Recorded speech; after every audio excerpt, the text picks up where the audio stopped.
The man who murdered 2-year-old Tanilla Warwick-Deeves has been sentenced to 40 years jail. The toddler was bashed to death in her Central Coast home in 2011. Warren Ross will serve at least 30 years behind bars for a crime described by the sentencing judge as particularly heinous. Ben Worsley reports. Tanilla Warwick-Deeves' life was short and her death was horrific. There is no doubt this crime is one that is particularly heinous. No person with any modicum of humanity could not be moved by the circumstances of this murder. She was murdered by her mother's boyfriend, Warren Ross. The 2-year-old was repeatedly abused, kicked and beaten while being toilet trained.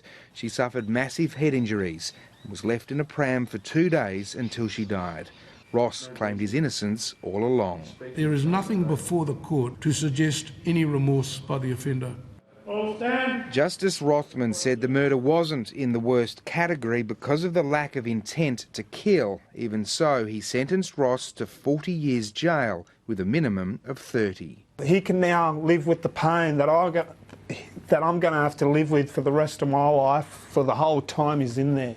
He can feel the loss of not being able to spend time with your child. The heavy police presence was needed when Ross whispered abuse from the dock at Tanilla Warwick-Deeves' father.